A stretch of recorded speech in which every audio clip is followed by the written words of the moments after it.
Howdy doodly doo, howdy doodly doo. How are you guys doing? It's been a bit. Haven't been as active on here lately, and I apologize for that. I think you guys pretty much know why, though. Let's say hi to everybody in the chat. The great Michelle Blasky is in the chat. Hey, Michelle. And, of course, we've got Christian Spencer. Hey, Christian. How you doing, man? And there's the Drayton Sawyer as well. How's it going? Glad you guys could all tune in here on this wonderful, wonderful Thursday evening, coming to you live from my bedroom, live using through OBS studios, all that wonderful stuff, you know. Did you guys miss me? I miss you. I do miss doing this. I just obviously just don't have as much time. I wanted to do this one sooner, in fact, because, you know, our trailer's been out for almost a month now.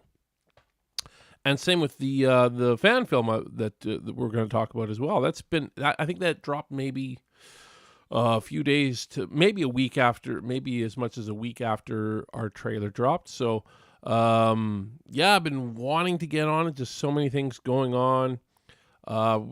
Just over 2 weeks away from our world premiere in Austin. So, it's exciting stuff. Exciting stuff. I'm really looking forward to going back to Austin. This time my whole family's coming with me, so it's going to be pretty cool. Going to be a fun time. We're going to stay there for pretty much a whole week. So excited for that. A whole week in Austin. Yeah. Fun times.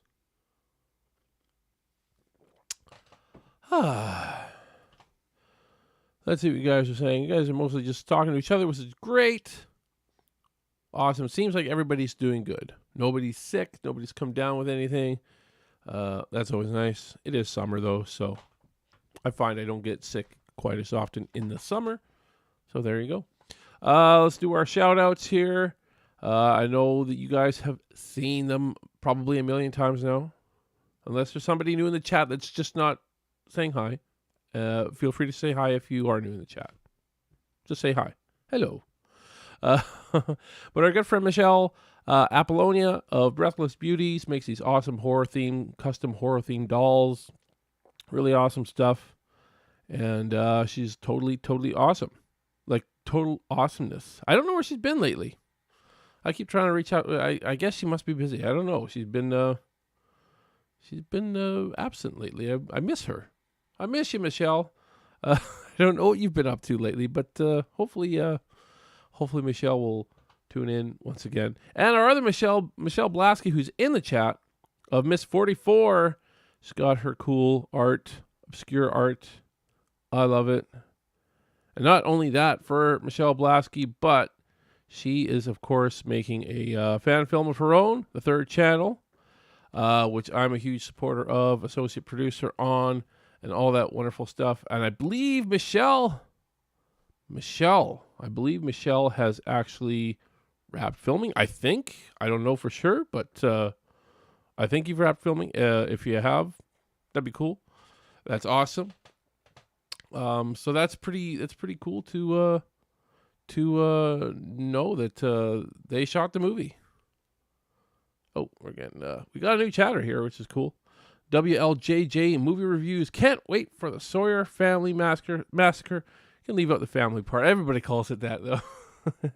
It's just the Sawyer Massacre, but it's all good. Everybody calls it that. I almost should have changed the name to that. The Sawyer Massacre wasn't the original title it had, though. It wasn't the original title. I mean, the script went through so many alterations. So, anyways, conversation for another time. In fact, I found a USB stick the other day that has my very first fan film on it. So, I could be uploading that sometime soon. Not till after the movie's released, because I don't want to say that there's any spoilers per se in my old fan film, but there are some similarities. So, but it'd be cool if we did a watch along one day. I don't know. I think that'd be kind of cool. You guys can see how far it came. How far this whole thing came. I didn't watch it. I didn't get a chance, but I was like, oh, there's the file. There's the file. It's on this USB stick. So wondering where that was. Now I know. I got it on a USB stick. Yes, my long lost fan film. It was the very first film I ever did. Was a Texas Chainsaw Massacre fan film. That one was called First Annual Barbecue. So there's not a lot of things the same in there, other than some of the character names are the same. Similar things, certain similar things happen, because it kind of started out as that script, and then I changed it, and then I kind of refurbished the whole thing under a different title.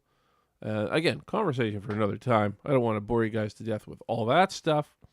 Today, we're talking two things today. We're going to start off by going over our new trailer, which again, it's not very new anymore. It's almost a month old, I think.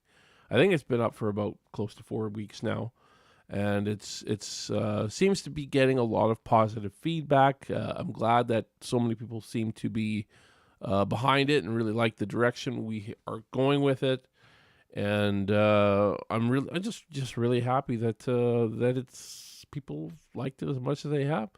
But I want to kind of go in depth on it and just kind of go over certain things that are in it, and hopefully answer any questions that you guys might have regarding certain things that are in the trailer. So let me see if I can find it here. I believe I put it in this, and I'll be small and the trailer will be big. Yes, that's it there. There you go. I don't know if you guys can hear it. Here we are, boys. I can't hear it on my end. Can you guys hear that? Let's go stop that. Let me see. I don't know if you... Hopefully you guys can hear it. Let me see. Let me know if you guys can hear it. Because for whatever reason, the monitor for that isn't... Okay, it says I can. Okay, let me go back here and play it again, if it will let me. Oh, geez. There we go. All right, so of course we start with the disclaimer and all the logos. Here we are, boys. Now this first part here, I guess you would say it's a setup for, this very first part is a setup for kind of what's happening with our main characters. So it's very simple and to the point. You got these three guys staying at a cabin that gives you an idea who in middle of nowhere, Texas. And these are sort of your core group of characters, basically. So there you go. And then we get sort of the...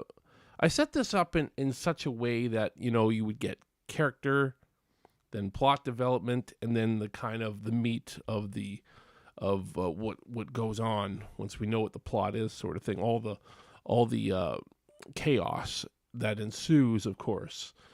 So you get that first quarter is about all character development, and then the next quarter is about plot development.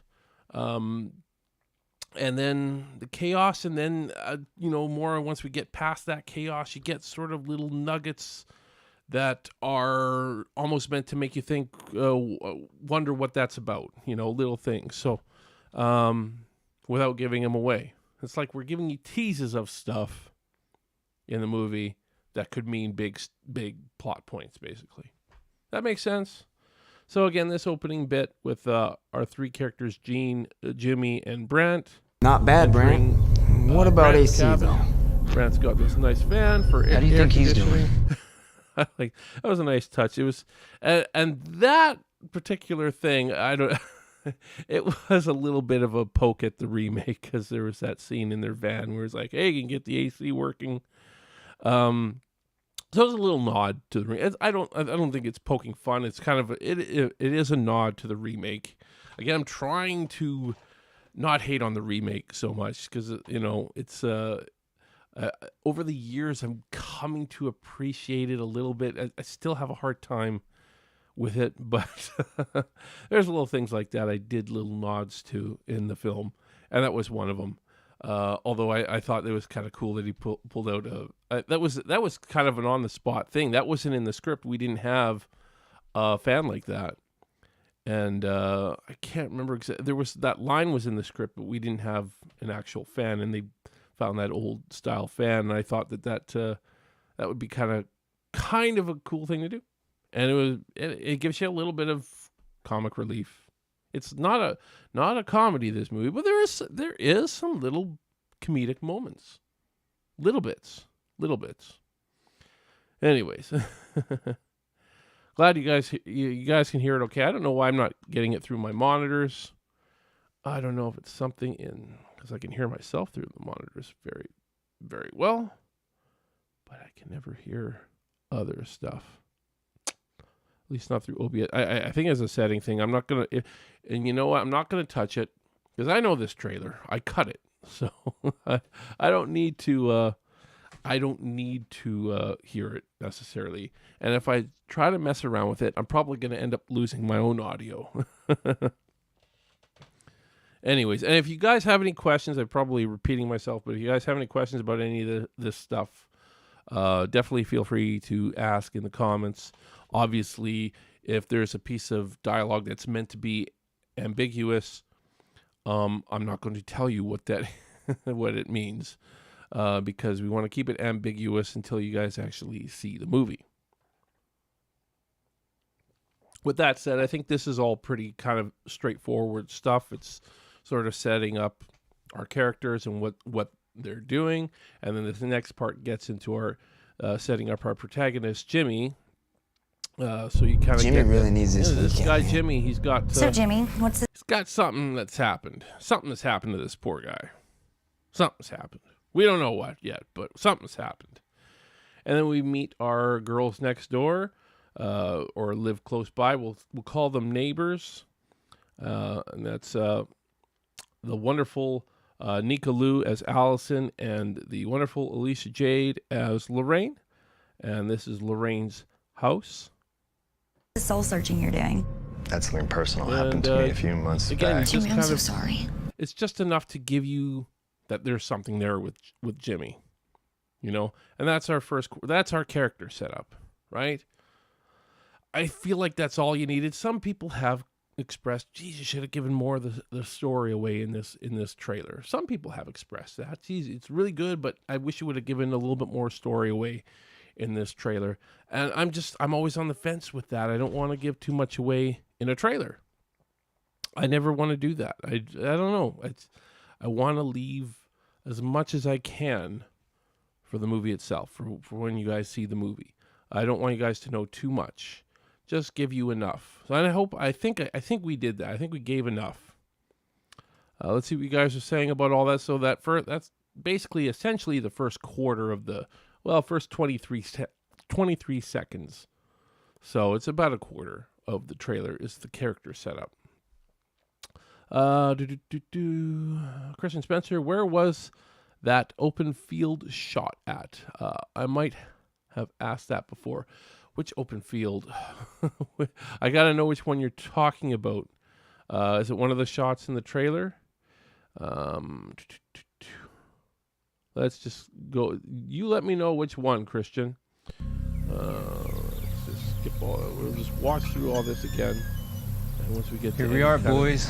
that's just the highway with the fox. This is, if you mean this, with the cabin in the back, this is actually stock footage. We didn't actually shoot this, as we didn't have a cabin. We couldn't find a cabin anywhere. Believe it or not, we needed a cabin. We couldn't find one. Bill's cabin. So Not if that's bad, what you're Brant. talking about. What about AC, though? How do you think he's doing? Jimmy really needs this weekend. It's man. literally one shot. So, though. Jimmy, what's this soul search? But like any of that stuff, I don't know if you saw that with Jimmy standing here. This would have been in Page, Texas, if you're talking about this one. Yeah, so you were talking about that first shot. Which I had a feeling you might have been talking about. What's this soul searching you're doing? That's something personal happened to me a few months back. Jimmy, I'm so sorry. We got ourselves a little setback. We did have a shot. It wasn't a cabin though, and it just didn't work. We did have a good shot of an interesting house or building, and we thought maybe we could use that for Brand's cabin. We just thought it's just a little bit too over the top. So we stuck with we just got that. We just thought that's good enough. Hey, there's Matt Facci. How you doing, my friend? Excited for this brother. Excited for this brother, I think is what you meant to see. Or maybe that's a new term. Maybe you're coming up with a new word, excited. I kind of like it. I'm liking it. Let's make excited a thing. Or not. I don't know. So we'll kind of go back here a little bit. Let's see what you guys are saying. Wasn't really that bad. Yeah, I know. I'm probably harder on it than I should be. I feel like there's certain things from the remake that work so well, and then other things just really bring it down for me. Personal choice. There's a number of things in that movie that just really don't work for me. And then other things really do work for me. So I felt like it was a movie that had so much potential, and ultimately, I just wish it was better. It could have been better. It could have been. But it is what it is. Remake was better than the new Texas Chainsaw. Well, that's not saying much, Drayton. Although a lot of people seem to like this new Texas Chainsaw Massacre film. Me, not so much. Michelle Blasky, were you going for a specific color temperature idea? I'm not a color guy. Our editor is. I say you gotta do the color. But I don't know. I mean, there's definitely certain things that I don't like, I guess you would say. But so I don't know. If I saw something I didn't like, I would have probably told them, don't do that. But I'm really not a color guy. I've tried being a color guy. I'm just not.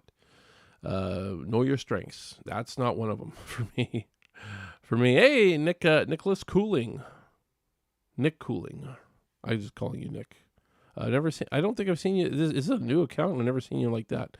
What's up, Steve, at work? Oh, work phone. Okay, that's probably why. There you go. All good. That's about it. So let's move on. Okay, so now we get into kind of the plot area. We get into this sort of plot stuff. And there's a little bit of it is ambiguous. Especially this first. We got ourselves a little setback. Just leave me out of it. Do you have any food here? You guys are hungry, huh? What do you sell in your store? You're gonna have to go see my grandpa. Where is he? Hey, he's not far.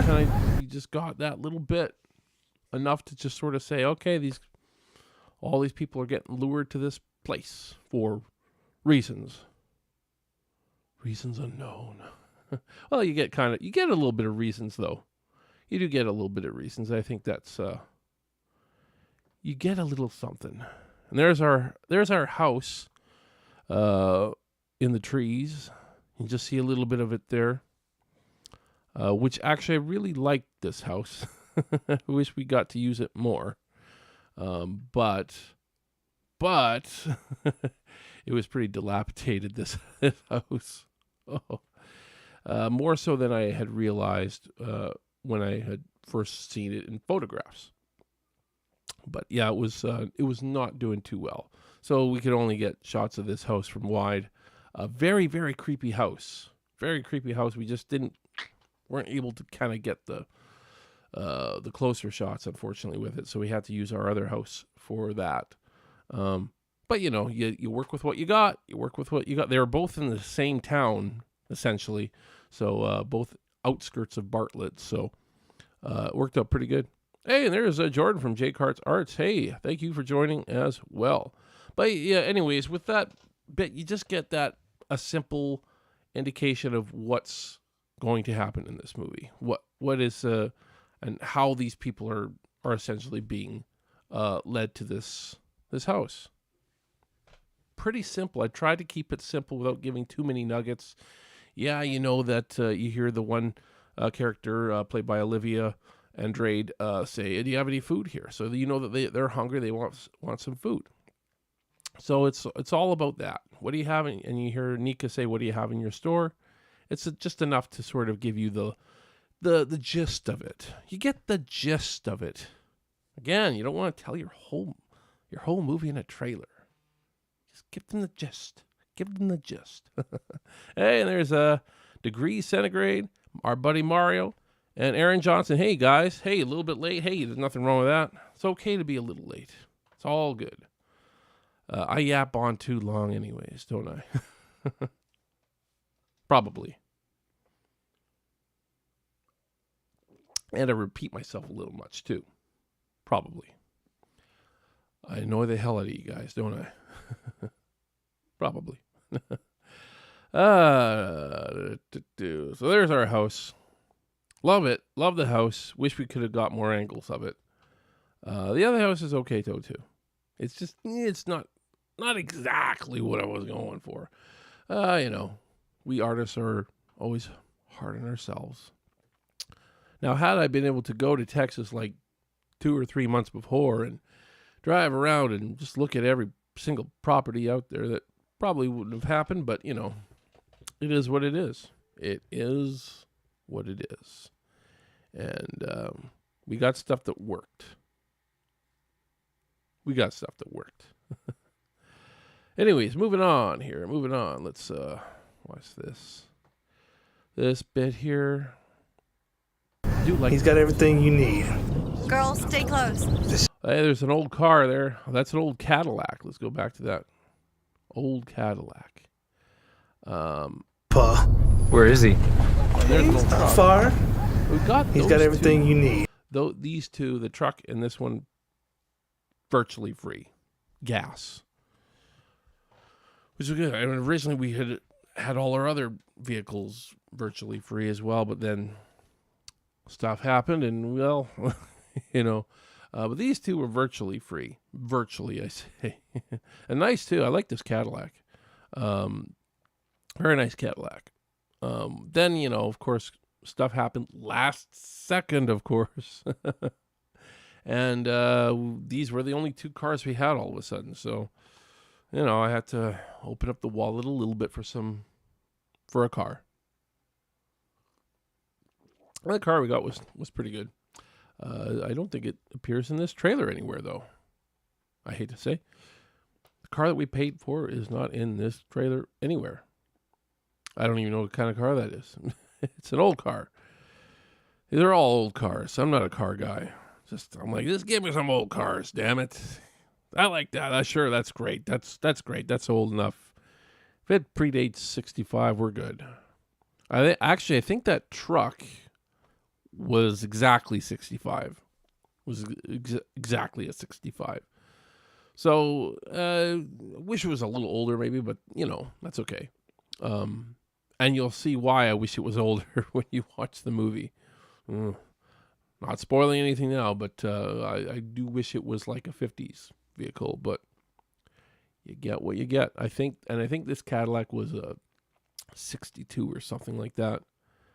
And I think the other car that we got was a 62 or a 63 or something like that. Somewhere in that area. I don't know. They're old cars, though. They're all old. Older than me. And that's okay. That is okay. But yeah, it was. I like that we have old cars. They're at least authentic to the time period, and that's important. I think that is important. So, Girls, stay close. Yeah. This is the place. This is the place. Is this the tooth? Oh, this tooth. somebody's tooth? Is this somebody's tooth? I love this. That's a real tooth. A real human tooth, by the way. For those of you thinking, oh, I've heard some people say, oh, that's not even a tooth. It is. It is a real tooth, and we used the hell out of it. We used it in a couple shots. What happened was our production designer, the wonderful Christina Hinton, production designer, second AC, grip. She did a lot of stuff. Anyways, she had her tooth pulled like 2 weeks before. She's like, we're keeping that tooth and we're going to use it in the film. And we did. So that's a real tooth. That is a real tooth, folks. In case anybody's thinking that's not a tooth. I know you don't get a real good shot of it on this. You don't get a real close-up or anything. But yeah, it's a real tooth, in case people are wondering. So, yeah. So, anyways, this is kind of all to establish that things are kind of starting to go downhill. We know what the plot is. We know where they are. They're at Grandpa's house. It's probably not going to end so good. Probably not. Stuff starts to happen. Adeline, put that down. Brant, is that you? This is my Grandpa time right here. This is our grandpa. I wish we had budget for makeup on him, but I think that he's still, the delivery is so good from the wonderful actor Les Best, who played Grandpa, that it sells it. It really does sell it. But it would have been nice if we had makeup budget for him, but you only do what you can. As it would have been cool to sort of get him all really old looking and stuff. But we hit his face for the most part in such a way that, he could be older than he appears, maybe. Yeah. I think he did a great job. That's all I'm saying. He did a damn good job. Zach Ackers, pump for this. You're killing it, dude. Hey, thanks, man. Thank you so much. Premiere is like 2 weeks away. I can't believe that. Yeah, Les Best is a very, very accomplished actor in his area in Texas. He was just played like a Roman emperor or something like that, or a Roman knight or emperor or something like that. So it looks pretty good. He's definitely been acting a while. So it was pretty awesome to get him to play Grandpa, and again in a dialogue role for Grandpa this time around, which is very cool because you don't really get that in any other films. You don't really get dialogue from Grandpa, other than I think what he had in the 2017 Leatherface movie, where I think he was just shouting his name or something the whole time. It was nothing good. It didn't give any context, whereas Grandpa gives a lot of context in our film with very little words. Very, very little words. I mean, he has dialogue, but he gets his point across as quickly as possible with every bit of dialogue he gives. So, just so you know, definitely pay attention to his dialogue, because it definitely holds more weight than a lot of the other stuff in this. Not that the other stuff in this doesn't hold weight, but I think you'll find that Grandpa's stuff has a lot of deeper meanings, but he tells it in a simple and subtle way. If that makes sense. Does that make sense? Anyways, moving along. Kind of appearance of Leatherface. So we'll just pause it there. You get Buddy. Yeah, he got swiped. We don't know if he died, though. You notice that? We don't know if Buddy got killed here. We don't even know which one of these three dudes it is. Again, I'm trying to keep things ambiguous. I don't want to show too many moments like that where there's an actual death happening. Yeah, we do have a little bit, but I mean, you know that the chainsaw is going to come into play. You know that people, I mean, if I know not every Texas Chainsaw Massacre film has had the chainsaw come into play too much, other than running around with it and chasing people. But, you know, I've been pretty adamant that we need to see some chainsaw kills in this movie. So I'm not saying that at this moment that this character gets killed with the chainsaw. All we see is his leg get cut. Just a cut. Just a little cut. Just 'tis but a scratch, right? A little more than a scratch. It's not. No, it's not. Your arm's off. Anyway, I'm getting away from this now. Funny movie, though. Funny movie. No, it's not. Your arm's off. Huh. It's just a flesh wound. Anyways, yeah, we don't know which one of the boys got hit. Can't even really tell that, can you? Who it is that actually gets hit with the chainsaw. We know somebody does. Watch that again. Bits of that so that you wouldn't see who it was. But anyways. And then we enter our basement of death. Isn't this great? I love this basement we did. Hats off to Justin, who, you know, basically did the whole set construction on this basement, because this basement did not look like this at all. A lot of work had to be done on this basement to make it look as I guess you could say as old school and graphic at the same time.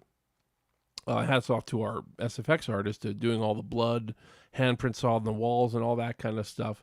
But Justin Lowley, who also has music in the film, by the way, and music in this trailer even. We put some of his music in the trailer, but he did the whole set construction on the basement, and you know, did it.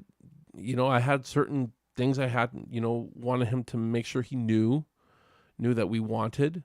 And he did it. You know, he did it for the cheapest ways he possibly could. Which he did. He saved me a lot of money. I mean, he did it for free, essentially, for as far as himself goes. He had to pay for some materials and stuff like that, obviously, because again, this basement looked nothing like this when we had began. I think I even shared some photos before it was really sort of under construction.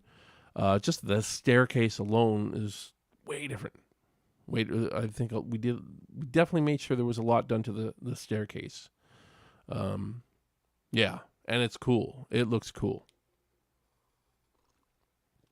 Definitely looks very, very cool. Very happy with how the basement turned out. It was tough to film in, though. Very tough. But I was very happy that we had high ceilings, because it seemed like every other basement we shot at when I was doing promo stuff for the movie, for the promo trailers, it was like all of our ceilings were 6 feet high. And, you know, I'm over 6 feet. And I'm crouching down, and Scotty's like 6'5", 6'6", somewhere in there. And he's like, you know, getting down. So if you look back to some of those old promo trailers, if you really look, like Scotty's like really crouched down in a lot of those shots, because we just didn't have a high enough ceiling. This was like an 8-foot ceiling, I think.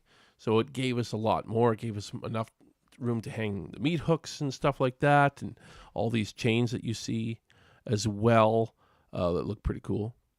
So yeah, that's what we did. And again, a lot of good production design from Christina here. We had all kinds of wonderful props and grotesque tools and a lot of old school antique stuff that was used for shooting a lot of this. Poor Josh there, or Bob in the movie. Poor Josh, pretty frightened He walks into. Imagine walking into that basement. It's like, whoa, skulls, stains of blood everywhere. It's like,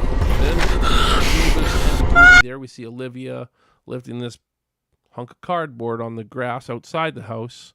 What was under there? Oh, you'll find out in the movie. What could have been under there? What could have been under there? Aaron Johnson, did y'all tear down the basement when done filming? No. He's the owner, Robert Gill, has kept it exactly as is, other than cleaning the floor. He cleaned the floor because there's, your feet stuck to the floor. So he did do that, but he has left it the same. And we still have that Butchered in the Basement perk. He's going to show the movie sometime in September in his basement in Wharton, Texas. So just want to let you know that. And there's our buddy Joe from Fangoria Faithful. Hey, all Steve, good to see you out to play. Hope all is well, Fright fans. Yeah, well, I had enough time to just do this one. It's probably the last live I'm due till September, though. Probably. You never know. But with the premiere coming up, it's going to be hard. It's going to be hard to do another live.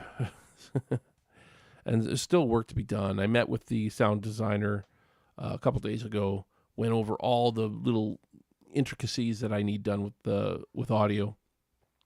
And it went pretty quick, though, mind you. He was like, oh, yeah, I can do that. It's pretty good. Excited for it. I think we're going to have some cool stuff. But no, we did not tear that basement down. It is exactly as is, other than the blood is off the floor. Fake blood, that is. The fake blood mixed in with baby powder, which does not smell nice, by the way. Does not smell good. So thank God he cleaned that off the floor. I believe he actually shot a music video or something there, or somebody shot a music video there. There has been filming in that basement since. That's pretty cool. So he wants to keep it as is and it be like a tourist attraction. Yes, this is the basement from the Sawyer Massacre, and you can go down there, and the table is still there, and yeah, he has a projector he's going to play the movie on, and it's pretty cool. It's pretty cool. So, just so you guys know. You guys can go to Wharton, Texas, and check out the basement. Maybe he'll do tours. I don't know. He should. I think he should. He should do tours for it. Yeah. He could probably make money off of that, because this is a pretty cool basement now. And basements are very rare in Texas. That's why we actually had to go to Wharton to do it. Wharton is a couple hours away from Austin. I was trying to keep everything around Austin, and I kept looking for basements in the Austin area, and just not having any luck. And Robert had reached out to me a while before. I think maybe even back in 2019, saying I have a basement. Like, okay, and he showed me pictures of it. I thought, okay, it's a little kind of modern, though, and stuff like that. And it's way too modern for our film. But I always kind of kept that in the back burner. And then, like, oh, is there any way you think we can make your basement look more like what we need? And, and then he's like, it's possible. And then he had his friend Justin, who was a carpenter. And Justin was big into this and was like, sure, I'll do it, man. I'll do it. And yeah, we got her done. It was worth paying a little bit of money to get that basement constructed the way it is now. Because it really makes a lot of this film. I feel like we got the basement more or less right. I like the way the basement looks, maybe more than any other thing in the film. As far as looks-wise, it looks great. I mean, a lot of the other house elements of the interior of the house look good, but not quite what I was thinking, So if there's one part of this house that really looks like what I was thinking, it's that basement. Not 100% either, but at the same time, nothing is ever 100%, I think. Even when you have all the money. If I had $1 million to make this movie, I'd probably still walk away saying, geez, it's still not exactly like I'm thinking in my mind. There's missing something, or I don't know. Or like that. I know I'm not the only indie filmmaker that's like that. I didn't get it exactly like I wanted, but at least, you know, I'm not like some of these indie filmmakers that, you know, don't get it exactly like they want, and they never release it because of that. It's not exactly as I want. Well, so what? It's not exactly like you want, but it's still something good, so release it. Hey, is that our friend? It's a different name this time. But it's back. The spam is back. Future is here dating a 84%. It's not as punchy as the Naked Girls XYZ. I don't know, 69mega.com. Okay, whatever. Do you think you'll do a director's commentary after it's released? Probably. Will it make it on the Blu-ray? I'm not sure. I'm going to try to. I'm going to try to get it on the Blu-ray, but if I do the director's comment, it just means the Blu-ray is going to take longer to get out there. So, I mean, you guys let me know, like all of you guys who ordered a Blu-ray, and a lot of people have ordered Blu-rays, you know it's going to take a while anyways, because these manufacturers get super, super backed up, like really backed up. I heard that people were waiting for Never Hike Alone for like over a year after it was released, before they got there. So, I mean, oh, damn, but I don't care about them. They provide some entertainment sometimes. What was I talking about? But anyways, yeah, I mean, like, stuff like that. It could take that long. To get to the Blu-ray. Or longer. I don't know. This is my first time doing this. So, you know, a lot of those guys like Vince are used to it. So they've done it many times. But, you know, when I first got into doing this, I thought, I'll be able to release the Blu-ray a month after I release it or something like that. You know, that's not the case. I wonder if the Netflix TCM will get a Blu-ray too. I would think, but maybe not. I don't know. I don't know how popular physical media is now these days. I'm so out of touch. I feel like it anyways. Anyways, guys, I'm moving along here before it gets too darn late. Hey, what are you doing now? Boys in the basement, what's going on? We don't know exactly what's going on. We see somebody, you know, Leatherface raising. We got Leatherface. Let me see. What are you doing now? Right here, Leatherface raising a meat cleaver. Is it actually at this wonderful lady here? That's Trish Powell, by the way. We don't know. The way it's cut, you don't know if Trish Powell, if as Dixie, if she's actually right there in front of Leatherface. No, we don't know for sure. It's implied, but is it? For all we know, she's just found the bathroom, right? I would make that look on my face if I found Grandpa's bathroom for the first time. I would have that look on my face for that for sure. Oh, man.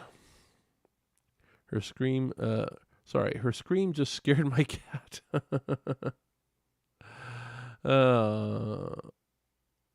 Still got to buy it to complete my collection. Oh, collector's got to collect, right? I'm not a collector. I'm just so not a collector. I've had the original on physical media multiple times in different ways. But that was back when I needed it. I don't know where any of them are now. I had it on VHS at one point. I had it on DVD at one point. I never had it on Blu-ray, though. That's kind of when I got out of the whole physical media thing. Anyways, moving along. So, anyways, hi, Trish. Trish isn't going to make it to the premiere, I found out. That's too bad. I guess she's got something else going on. That's too bad, but wonderful lady. Wonderful lady. Just keep on. There's the two girls.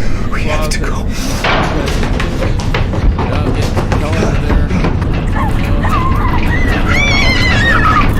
Again, you have no idea if that's all one scene or not. It could be multiple scenes kind of cut together.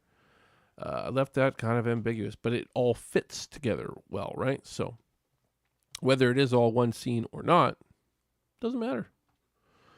But you notice in that in that final shot of Allison and running through the wood. It's just Allison. It's not Jimmy. The previous shot you saw Jimmy and just throwing that out there. Hey, there's Bacon. Hey, how you doing, man? Glad you could join in. We're just talking about the trailer a bit. If you have questions about the trailer, feel free to throw them in. Of course, if it's something that's going to spoil a movie, then don't bother. But but other questions. The lovely table vice.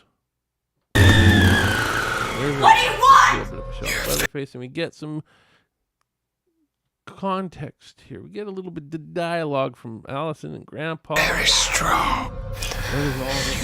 Yeah, Grandpa's dialogue means something. It has more meaning. I would say it has deeper meaning to the overall scheme of things than a lot of the other dialogue in the film. It's the best way to put it. Of course, all your dialogue means something, but I think Grandpa's stuff holds more weight. So just think of it like that. So, what did all that mean? Well, theorize, theorize, if you will, theorize. It's good too. And we get. Get away from her! I need you to save your strength, okay? I'm not gonna let anything happen to you, Allie.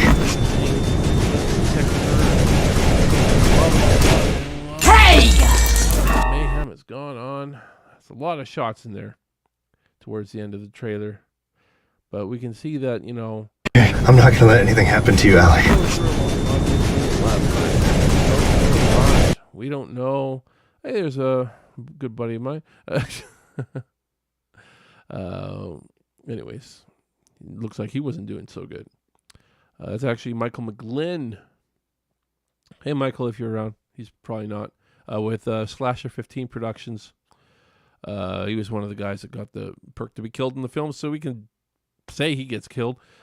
You could probably look at this and say, okay, I think he got killed. But there you go. Man, oh man. Fun times. But and then we this shot here of Robert with his finger. This is Robert Gill. He's the owner of the basement, and that was one of his stipulations. He wanted to have a little shot in this, and it was so. I mean, it's kind of a good news, bad news sort of thing, but again, you probably can't tell so much from this particular shot, but his middle finger is missing. And the makeup artist didn't have to make it look like his middle finger was missing, because it actually is missing.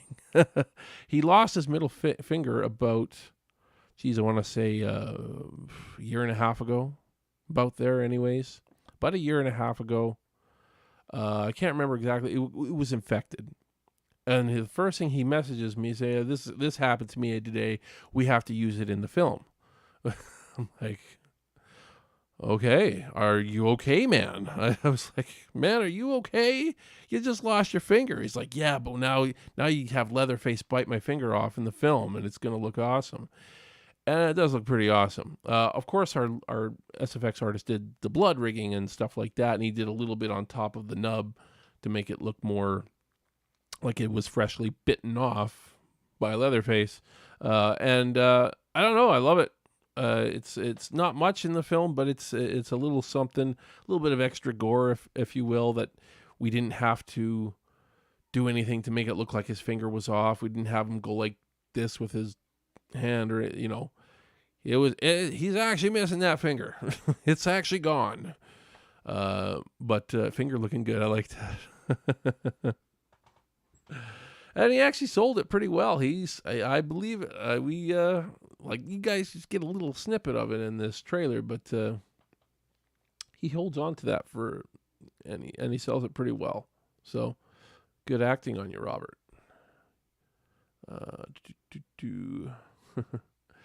And then, of course, our shot of who is this character? Who is this dude saying, hey, who's this annoying person that's just out of the blue? I think you all know who it is. So you guys get a little tease of this character. And I think it's always good to do little teases like that. It's always good. This was, and he was kind of a last minute casting. We had somebody else originally cast for this role, and they had to drop out. I can't remember. It was something to do with his agency or something like that. And this is actually our production manager's son, Chris Parcini, our production manager. This is his son, Vitor. And Nubbins, maybe. Just maybe. I don't call him Nubbins. I call him the Hitchhiker. You guys can call him Nubbins all you want. He's always the Hitchhiker to me. But in our film, he's known as Schizo. But yeah. Oh, and Joe the Banjo. I think that's a new new person in the chat. Quick question. Where does this film serve in the timeline? Is it like a sequel ignoring other films, or is it a prequel? It is a prequel. And we can tell that almost by looking at this very shot right here. This is set in 1965. This here is the Hitchhiker, or Nubbins, or Schizo in our film. And he's very young. He maybe you can't tell quite so much, but this kid's only like 16 years old, which is about what I figured that character would be in this timeline. So this is 1965. Yeah, simple as that. Our characters are younger. Leatherface is early 20s in our film. I always kind of interpreted Leatherface to be in his, around 30 in the original. That's an interpretation thing. Some people will interpret him younger. Some people will interpret him older. I've heard others say they thought he was about 40 in the original, but, whatever. His age is kind of up to interpretation, whereas somebody like the Hitchhiker is, you knew he was probably around his mid-20s. So I think a late teenager like this wonderful actor here, Vitor Parcini, Schizo was a better. Well, it definitely suited the character in our film. Yeah. I hope that all makes sense. So yeah, we wanted a younger actor to play this character, and Vitor came in pretty last minute. There was another actor that was vying for the role, but I ultimately went with Vitor because he's our production manager's son. What else? What better? No, that's not the only. I had to make sure he could do it, but and I think he did a pretty good job. I think he did a pretty damn good job. Ed Neal based the character off of schizophrenic. Yes, off of his nephew. He based the character off of his nephew. Paul, I believe, was his nephew's name. Yeah. And it's funny, I've met people like that. I've actually met people similar to the character he played. I went to school with a kid that was like, you're totally the Hitchhiker, So, I mean, it's, and I think he had pretty much the same condition. Paranoid, delusional, schizophrenic sort of thing. And Ed Neal played it very, very well. I have to say that I'm so excited you're working so hard, and it does look so awesome. Oh, thank you. And I like that age for the Hitchhiker. Edwin Neal would also have been like 29 in the first film in his portrayal. Yeah, I guess he was a little bit older, but, I don't know. I always kind of perceived the Hitchhiker being a little younger. But I know Ed Neal was maybe a little older, was around 29, 30, somewhere in there. But, hey, it's up to interpretation. So I just I went with my interpretation. I said the Hitchhiker is only like 16 in this movie. So we cast a 16-year-old actor. I think he was 16. This kid was either 16 or 17. So he's in there. I thought that's probably about right. So, although with Leatherface, we went the opposite way. But again, with Leatherface, you can't necessarily tell how old he is. But we cast a 40-year-old actor to play a 20-year-old Leatherface. Hey, man, everybody's excited to see what Scotty does with Leatherface. And I don't know. I think he still pulled it off pretty well. But yeah. Miss Felony Rose, hey. I'm at work. I wish I could hear everything. Sorry about that. But thank you for tuning in. Thank you so much for tuning in. And that, anyways, guys, that pretty much takes us to the end of the trailer. So now, if you guys have any other questions about the trailer, I'll take it. And if not, we'll start talking about the movie Leather, because we're almost an hour into the stream now. I do want to get to talking about Leather. Because supposedly Leatherface was the youngest out of the brothers. I've heard that too.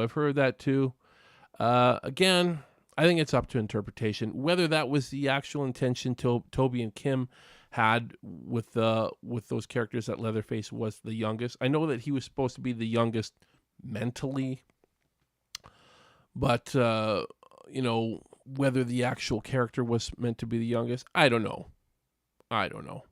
It's I just try to keep it open to interpretation.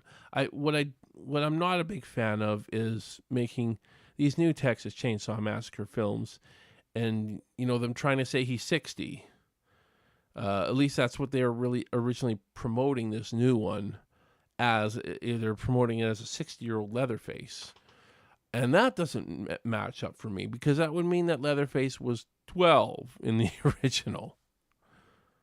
And that does not work for me. The guy's got to be at least an 18-year-old or more. So, but again, when they actually they never said his age in it, but still, I just, a 70-year-old Leatherface, and the way he moved, I don't know, it was a little much for me. I joined late, so I wasn't sure if this was discussed or not, but is Chop Top considered a brother in your timeline? No, he's not. We're only consistent with the original film. And the reason for that, I'm going to be honest, man. I don't like Chop Top. I don't like Texas Chainsaw Massacre 2. I know that it has its fans. And I've said this on this channel many times, because I know that Texas Chainsaw Massacre 2 has a fan base. I know Chop Top has a fan base. I don't really care much for Chop Top. I really don't. It's a personal preference thing, I think. It really is. It really is. So I have no interest in Chop Top. I really only have interest in the original. And so that's what I'm sticking to. I'm sticking to my roots of the original. And but there might be other new family members that you've never met before. I'll say that. But no Chop Top. I do get asked that fairly often. But yeah, I just don't really like him. Personal preference. Hey, there's John from Doomsday's Crypt. I guess you're going to Florida Phantasm pretty soon, right, bud? I think so. I don't know if that's this weekend or next weekend, but I know it's coming up. I know you haven't told me for sure whether you're coming to the premiere or not. Let me know. Anyways, so that's our trailer. I hope you guys like it. If you guys have any more questions on it, feel free to leave them in the comments, or we can, or send me a DM. Whatever. He's in Florida now. There you go. It's going to be a fun event. You're going to have a good time. I just know it. Okay, if you're going to come to the premiere, let me know. I'm trying to make the Grand Master list. Because if your name's not on the list, you can't come. I should just put your name on the list anyways. But it'd be awesome to see you there. I was hoping John Evans from Behind the Fiends was going to make it too. He's not going to make it. Who else were we hoping that was going to make down there? A few people. But unfortunately, a lot of them don't seem to be able to make it, unfortunately. But it would be nice if John, if you could make it down. That'd be pretty cool. It would be pretty cool. Just a couple weeks away, though. Just a couple weeks away. There you go. Dude, you used to see the awesome what you got. Awesome I got. Awesome what? For Phantasm. Oh, man. Oh, we'll talk. Anyways, guys, so now we're going to talk. Let me get out of this. Get back to the normal video screen. Let's talk about this new Texas Chainsaw Massacre fan film, Leather. Okay? I don't know if you guys have seen it. I'm going to keep it fairly there might be some mild spoilers, but it's for the most part I'll try to keep it sort of spoiler free ish. If you haven't seen it, I do suggest you guys seeing it. I did share the link at the beginning of the stream. I can share it again. If you haven't seen it, go see it. It's a new Texas Chainsaw Massacre fan film that dropped about 3 weeks ago, I think. I'll share the link again. It says 2 weeks ago on here. I think it was probably closer to 3 weeks by now, but I don't know. I think it dropped about a week after we dropped our trailer, I think. So I'm just going to drop it in here again. And if you haven't seen it, go check it out.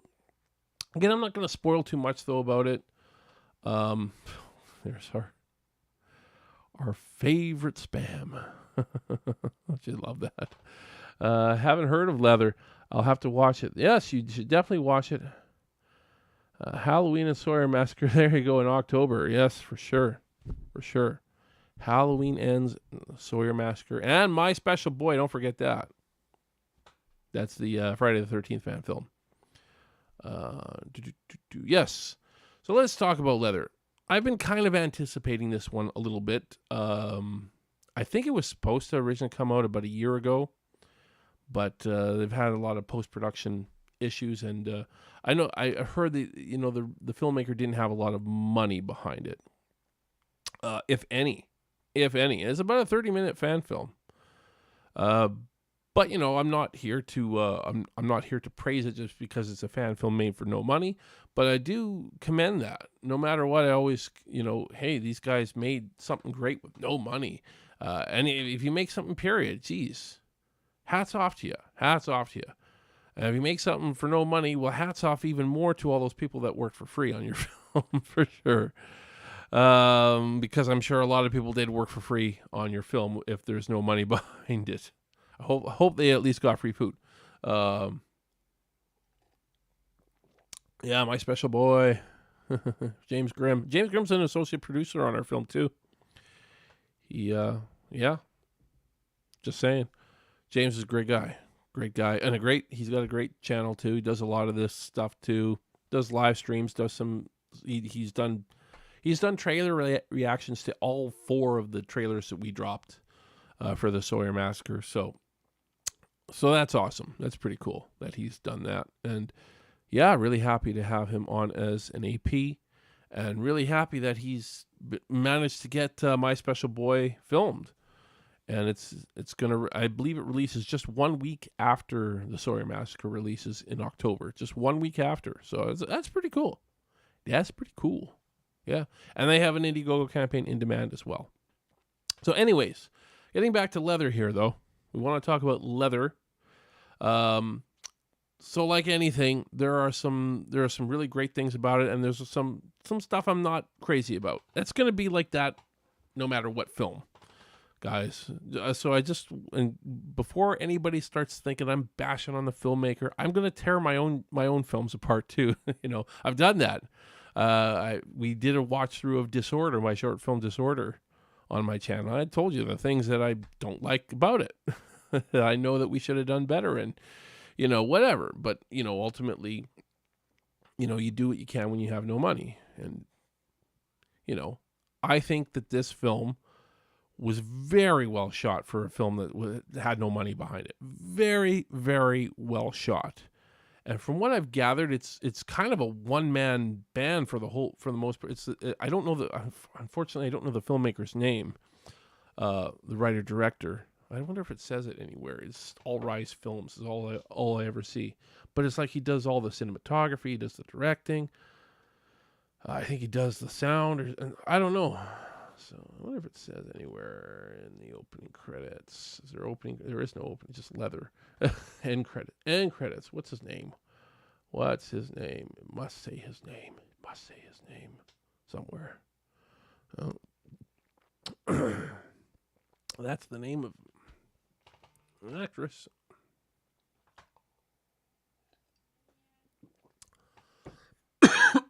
Excuse me. It might not say.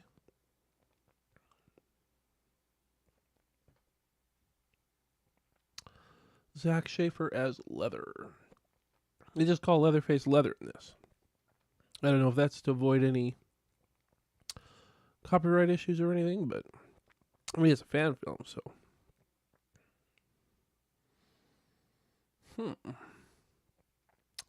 I am not seeing that. It's funny that you don't see that too often, where the filmmaker doesn't put his own name anywhere. Whitaker, I think it's. I don't know. I could be wrong, but I think his last name's Whitaker. Sorry, guys. I get obsessed. I gotta know who this is. Who did this? What's the name of the guy that did this movie? I don't know. I don't see his name anywhere. Nope. He doesn't put his name anywhere, which is weird. I don't know why he doesn't do that. He should. But from what I've heard, he's basically, he does it all himself, which I think is pretty cool. Chasing a Dream, thank you for joining the chat. What's up? What's up? We're talking the movie Leather, fan film, Texas Chainsaw Massacre fan film, Leather. So let's talk about sort of the things I like about it first. Probably the cinematography is the thing I probably like the most about it. I mean, it looks very polished. Again, doesn't look like it was made for no money. I'm sure they had some money behind it, but not like what we had for the Sawyer Massacre. So I do think the cinematography is probably the thing I like about it the most. The acting is pretty good for the most part. Some solid performances. Solid performances from the actors. Just a lot of the setting and stuff like that. It feels really good. It I don't know if they shot in Texas. I don't know. There's a lot of cornfields and stuff where they shot. It's possible. It's possible it was shot in Texas. I don't know for sure. I have to ask them. I seriously want to make a movie called The Living Dead at Bradentown Morgue. Huh. Cool. I don't know. Did you write the script yet? Have yourself a nice script, and maybe you will. So I mean, but I mean, you look, when you watch it, it is well done. You could tell on a technical level, it's on par. It's on par, and it doesn't look like it was shot for no money. The sound is pretty good too. There's one scene in a car that sounds like obvious ADR, but other than that, I think the sound was pretty darn good. The overall sound design. They should fix that car scene though. I don't know. Fix it. They need more ambient sounds. You can always tell when something's actually filmed in a car. And the audio, as far as audio goes, the car has a distinct audio sound. So I find that anytime that somebody ADRs a car scene, they don't nail it. It sounds like ADR basically. So far 35 pages. Hey, that's not bad. Oh, you're from Bradentown, Florida. So I've never been to Bradentown. Never been to Florida either. So cool. Living Dead. Is that like a zombie movie then?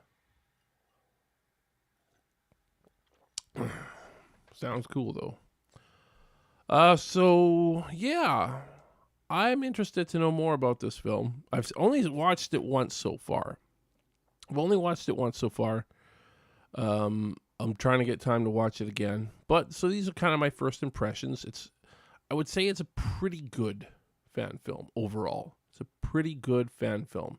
Better than most. Definitely better than most Texas Chainsaw Massacre fan films. So when we get into the stuff I don't like about it, and again, it might change on multiple viewings. I don't know. But the overall story, I don't want to blame the story because it almost feels like there was a longer script and a lot of stuff had to be cut out. It's what it feels like. I don't know if that's necessarily the case, but it feels like, well, they only had so much money to shoot so much stuff, so they cut a lot of stuff out. But at the same time, there's a lot of, it's very flashback heavy. And a lot of times you can't tell when it's a flashback. It's just, you don't really necessarily, it doesn't allude to a flashback necessarily all the time. So I think it's a little messy in that regards, you know. Again, it's a fan film, so I get it. But, you know, I can't help but to, you know, one was like, what was that about? What was that about? There, you know, there's a lot of stuff that it was kind of missed with, that it was kind of miffed about, because it just was like, okay, why are we flashing back to this now? Now, is this before this time? Or it was hard to tell when certain things took place. Just even the beginning opens with this girl in the cornfield hiding from Leather. She kind of wakes up. It's kind of like, I shared the trailer a while ago. Is basically the beginning of that trailer is the beginning of the film, and when it cuts to the film title, it's just as Leather is about to about to kill her, and you pretty much figure she's dead. You don't actually see it, and you think, oh, okay, cool, an off-screen death. I'm good with that.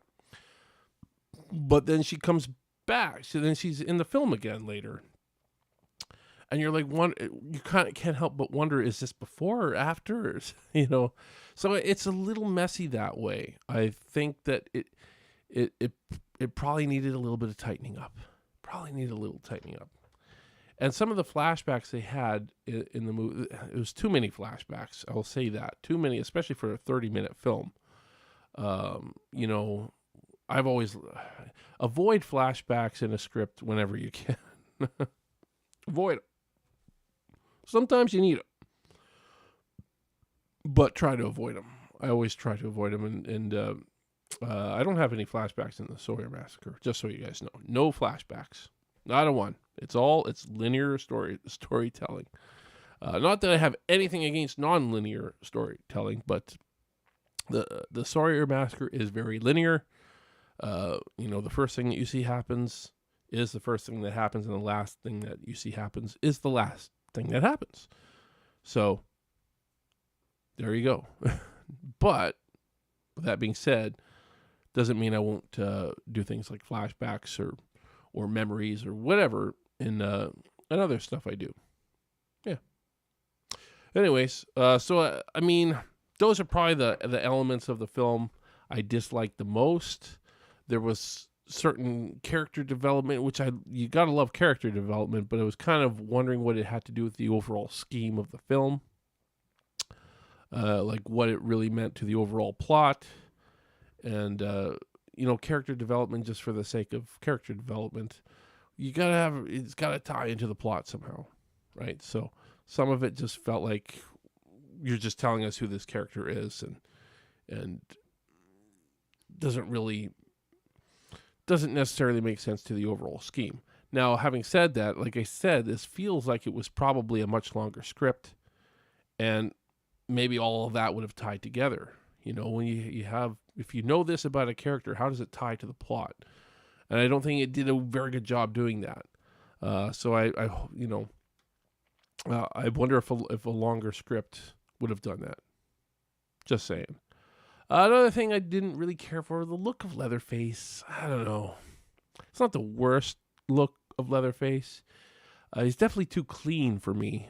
Definitely, you know, he's got a very clean shirt, and the face looks like they made it out of a leather couch. I don't know, like the armrest of a leather couch is almost what it looks like to me.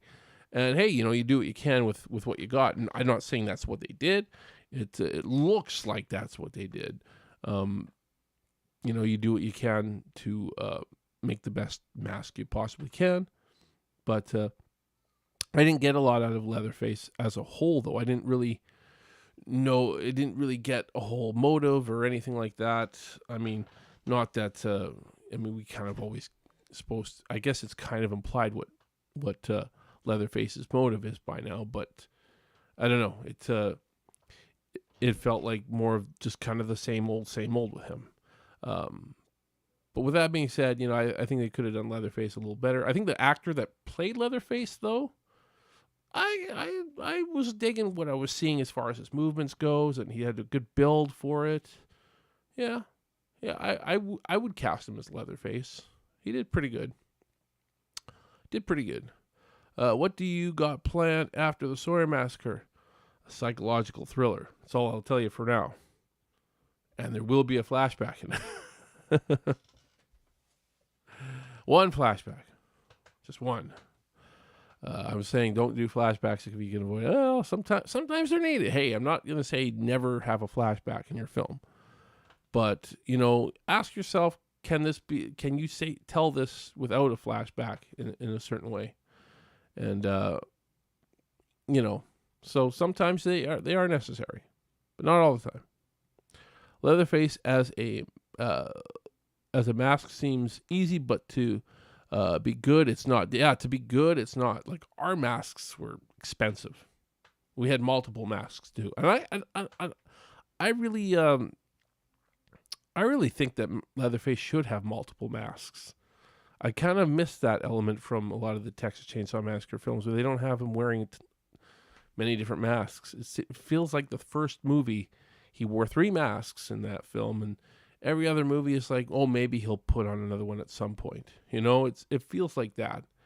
And again, supposedly in Texas Chainsaw 3D, he had like 10 masks, but they all look the same. So, again, I'm the Leatherface, the masks are meant to represent different personalities of his different personalities he has. So that's why he should be wearing masks, and that's why we have the masks we have in the Sawyer Massacre. We're pretty subtle about it for the most part, and maybe sometimes you're going to see Leatherface wear a mask, and you're like, okay, why is he wearing this mask? But there are reasons, and we'll tell you eventually. But yeah, to make a Leatherface mask is not like making a Jason mask or a Michael Myers mask. I feel like you gotta put a little more into those. And like I said, ours were expensive. But they don't always have to be expensive. But ours were. We went big on it. Byron Weaver, hi. Hey, Byron, thank you for joining the chat. Thank you for tuning in. We're talking about the new Texas Chainsaw Massacre fan film, Leather. So overall, I think I can give an overall opinion on this film now. This is just my first impression thoughts, so I'm not reviewing the movie. I'm just basically telling you what I liked and what I didn't like. And, maybe things would change on further viewing. But, I think it's a step in the right direction for Texas Chainsaw Massacre fan films.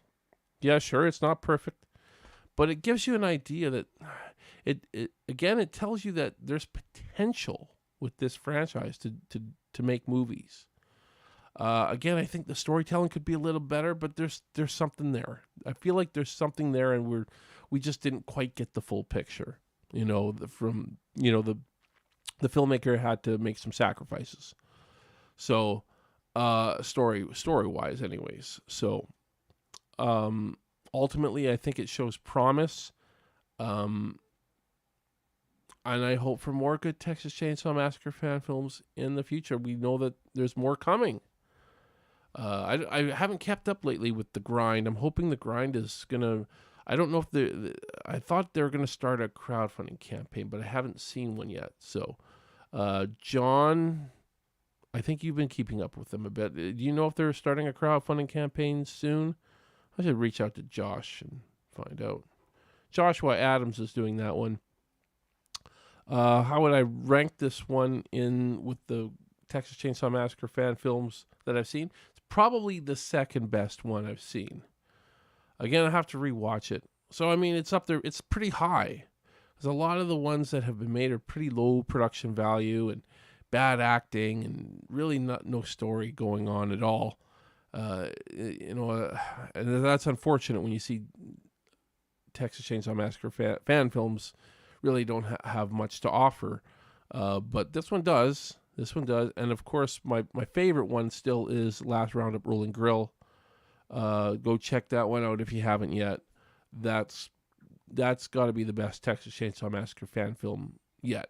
I would rank it higher than a lot of the sequels in the franchise, to be honest. And it's only a 25-minute film. But it really captures the tone and grit of the original. It tells a different story. It does. So check it out. Check it out. Anyways, guys. I would rank it about second. Any questions before we call it a night? Any questions about our trailer? Any questions about Leather? Or any thoughts on Leather?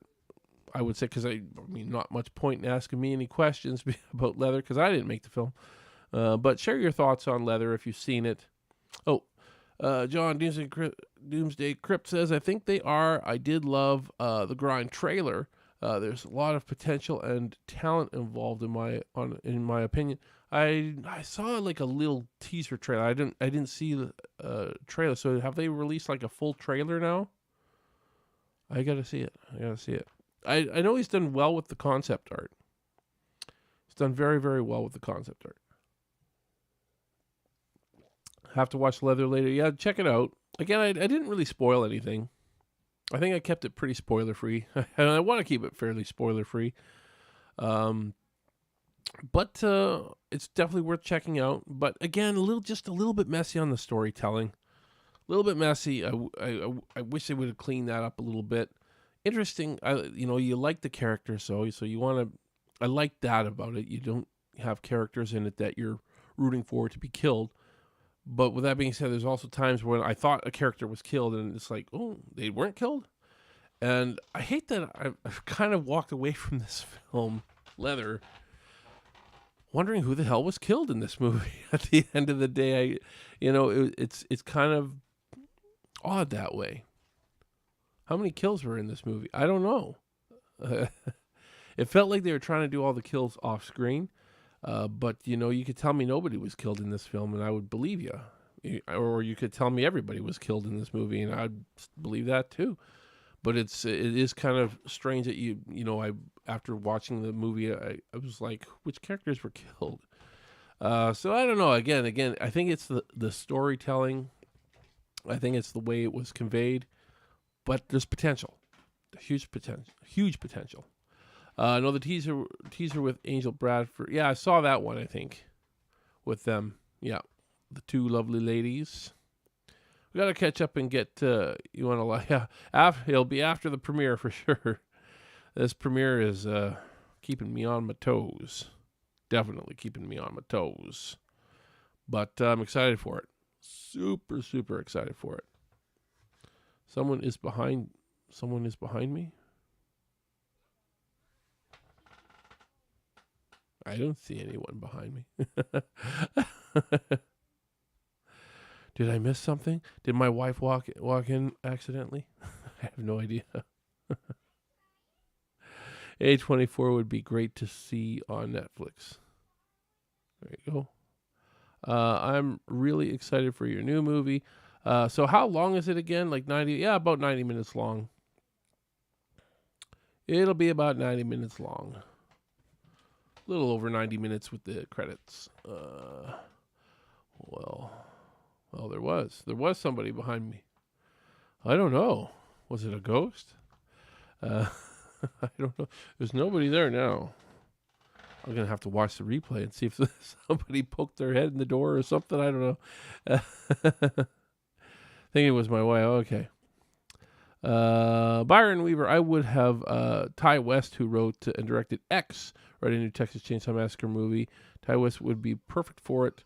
I saw X. It was okay. I think he'd probably be a good director for it. I'm not sure about a writer, though. X was okay. I don't know. I didn't love it as much as I thought I was going to love it. It was okay, though. I don't know if I'd want him to write it. But I'll say this. There was a couple shots that were like direct copies from the original Texas Chainsaw. So you knew this guy was definitely pretty inspired by it. So that's a good thing. I mean, it was okay. X was okay. I thought it was going to be better. I thought it was going to be better than it was. But it was okay. I don't know. I was hoping for more. I got my hopes up because everybody was like, "Oh, this is just like Texas Chainsaw Massacre. You're gonna absolutely love it." And it took place in Texas in 1979, so it was in the 70s, and that's cool and all. But again, there's a couple of shots that were like direct copies from the original, but it was okay. It was okay. It was just okay. It wasn't terrible or nothing like that. Apparently a prequel coming out. Maybe I'll like that better. I don't know. We'll see. Yeah, I've heard that. Movie fan 65738. Whatever. I'll just call you movie fan. Hey Steve, I'm late, but this is Jason from Facebook. Hey man, how you doing, Jason? It's all good. We are almost done here. We're just chatting here for a little bit before we wrap her up. Get her all wrapped up. We did talk about the trailer. If you have any questions about the Sawyer Massacre trailer, or if you have any comments, things you want to share about the new Texas Chainsaw Massacre fan film Leather, feel free to do so. There you go. And I think movies like X get overhyped to fit in with others' opinions. I heard at first so unbelievable, but friends said way overhyped. Yeah, it's to me it's overhyped. Because I heard so many people say it was like, oh, this is like Texas Chainsaw. I don't know. It was okay though. It was a fine movie. It was a fine movie, and there was some odd stuff in it, but it was a fine movie. Definitely wasn't the worst movie I've seen in the last while. That's for sure. Strangers Pray at Night. Anyways. I can't get over that. Don't get me started on it. The Black Phone was really overrated. I haven't seen that. I haven't seen it. I don't know. How do I get the Sawyer Massacre poster? I'm broke now, but are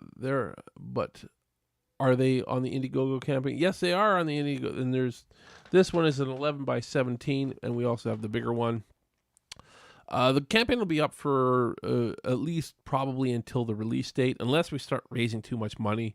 I got to be careful how much it raises too, because I don't want to get into the point where I'm making profits. But we have a lot of expenses we're trying to cover still, so there's a lot of expenses that I would like to cover. So it'll probably be up until at least the release date on October 21st. 50-50 chance it'll come down by that time. 50-50. I'll leave it up if I'm looking at the numbers and there's still so much to cover, sort of thing. But take care, brother. Gotta bounce. Hey, thanks for joining in there, John. Thank you so much. So my friend gave me good advice. Always make a copy of your film so you can release it unrated and uncut, because the MPAA is going to cry about everything in your horror movies. Doesn't hurt. So true. They cut movies to pieces like Leatherface does with his chainsaw. I don't think I'll have to worry about the MPAA with my film. I don't think so. I don't even know how to get it rated by the MPAA. I have no idea. No clue. I guess I have to submit it to them somehow. But, I guess officially our movie will probably be unrated. I don't really care. The Sawyer Massacre would be rated R, though. It would be rated R. Will Sawyer Massacre be uncut, or is it rated R? Unrated, or it would be rated R if it was rated. I'm pretty sure it wouldn't be. The MPAA wouldn't give it an NC-17 or anything like that. Pretty sure, because there's not a lot of gore. There's a little bit of profanity here and there and stuff like that. But not to that point. There's no nudity in it or anything like that. So I mean, I'm pretty sure if the MPAA rated it, it would be rated R. Nearly 100% on that. 99.9999% that it would be a rated R film. Yeah. But it'll be unrated because I don't really care about the MPAA and I don't plan on sending it to them for a rating. Does it cost money to do that? I don't know. Probably. I just, I don't, because it's not getting a worldwide release in theaters or anything like that, I don't need to get it rated. No need to. Anyways. Yeah, the MPAA took their chainsaw to Leatherface. Texas Chainsaw Massacre 3. Yeah, I heard that actually.